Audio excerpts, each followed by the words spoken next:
Egg quality చూసి మీకు IVF చేయలేరా, ముందే మనం చూసుకోలేమా ఐవీఎఫ్ ముందు ఎగ్ క్వాలిటీ ఎలా ఉందో అనేది. ఎగ్ క్వాలిటీ అనేది మనకి తెలీదు first.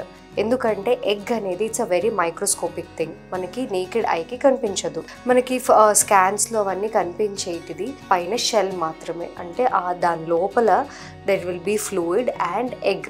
Okay, so egg is a very microscopic thing.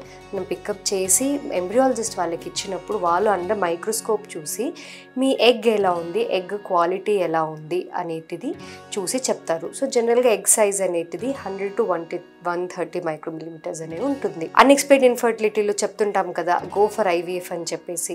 Why?